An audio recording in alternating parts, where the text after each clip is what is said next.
ফের ঝাড়গ্রামের জঙ্গলে বিধ্বংসী আগুন। ঝাড়গ্রামের সাঁকরাইলে প্রতাপপুর জঙ্গল লাগোয়া এলাকায় বিধ্বংসী আগুন ছড়িয়ে পড়ায় আতঙ্কে স্থানীয় বাসিন্দারা।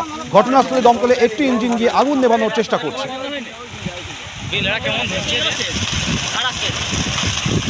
দমকল কাজ গেলে মনে মনে খেয়ে যাবে। 11,000 লাইলে ঝামেলা আছে।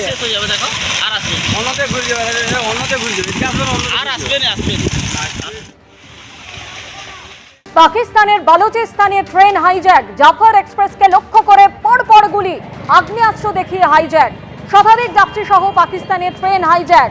জাফর এক্সপ্রেসে 500 যাত্রী, শতাধিক যাত্রী পণবন্দি বলে জানা যাচ্ছে। বিএলএর হাতে পণবন্দি পাক সেনা সহ শতাধিক যাত্রী। ট্রেন হাইজ্যাক করার দাবি বালুচ লিবারেশন আর্মির। কয়েকজন পাক সেনা সহ জাফর এক্সপ্রেস হাইজ্যাক। রেল লাইনে বিস্ফোরক রেখে গোটা ট্রেনই হাইজ্যাক। সেনা অভিযান চালালে পুরো ট্রেনই উড়িয়ে দেওয়ার হুমকি বিএলএর। দুপক্ষের সংঘর্ষে 6 জন পাক সেনা নিহত, দাবি বালুচ লিবারেশন আর্মির। কোয়েটা থেকে পেশোয়ার যাওয়ার সময় ট্রেন হাইজ্যাক। ট্রেনে ছিল 500 যাত্রী, 100 জনকে পণবন্দি করল বালুচ লিবারেশন আর্মি। পাক বায়ুসেনার হামলা বন্ধ না হলে পণবন্দীদের মেরে ফেলার হুমকি বিএলএর। কোয়েটা থেকে 125 কিলোমিটার দূরে ট্রেনকে হাইজ্যাক করল বিএলএ। ঘটনাস্থলে আরও ট্রেন পাঠানো হচ্ছে, যাত্রীদের সঙ্গে যোগাযোগের চেষ্টা করা হচ্ছে, জানালেন বালুচিস্তান সরকারের মুখপাত্র। ঘটনাস্থলে পাঠানো হচ্ছে অ্যাম্বুলেন্স ও নিরাপত্তা রক্ষীদেরও।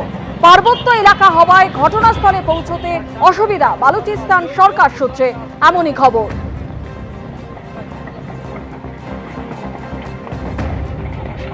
পাঁচশো যাত্রী সহ ট্রেন হাইজ্যাক। কোয়েটা থেকে 125 কিলোমিটার দূরে ট্রেনকে হাইজ্যাক করলো বিএলএ।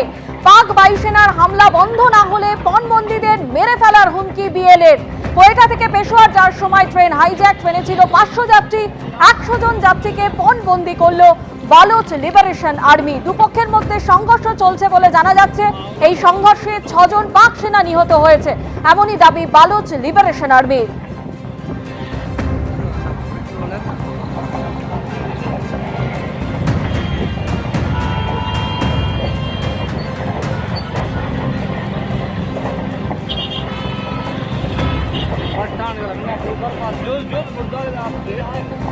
ট্রেন হাইজ্যাক করাটা একটা অভিনব পদ্ধতি নিয়েছে, কিন্তু বালুচ লিবারেশন আর্মি আজকের থেকে না, বেশ কিছুদিন ধরে পাকিস্তানের বিরুদ্ধে কাজ করছে এবং তারা একটি আলাদা দেশ চাইছে। এবং জাস্ট ফেব্রুয়ারি মাসে, মানে আজকের থেকে ধরুন 20 দিন আগে, পাকিস্তানের এমপি ফজলুর রহমান তিনি ন্যাশনাল অ্যাসেম্বলিতে দাঁড়িয়ে বলেছিলেন যে আগামীকাল যদি বালুচ লিবারেশন আর্মি বা বালুচিস্তান স্বাধীনতা ঘোষণা করে তাহলে ইউনাইটেড নেশন এদের আলাদা কান্ট্রি ডিক্লেয়ার করে দেবে এবং আমাদের ওপর আরেকবার 1971 হবে। এটাতে আমি আশ্চর্য হয়েছি না, বাট অভিনব পন্থা যে ট্রেন হাইজ্যাক করেছে সেটা একটা অভিনব পন্থা। এবার আমরা দেখছি কি হচ্ছে এর উপর। বাট পাকিস্তানকে এখন নিজেদের দেশ সামলাতে হবে এবং ভারতের এত বছর ধরে ভারতবর্ষের কে নাস্তানাবুদ করবার চেষ্টা থেকে, দূরের থেকে নিজেদের ঘরটাকে সামলাতে হবে।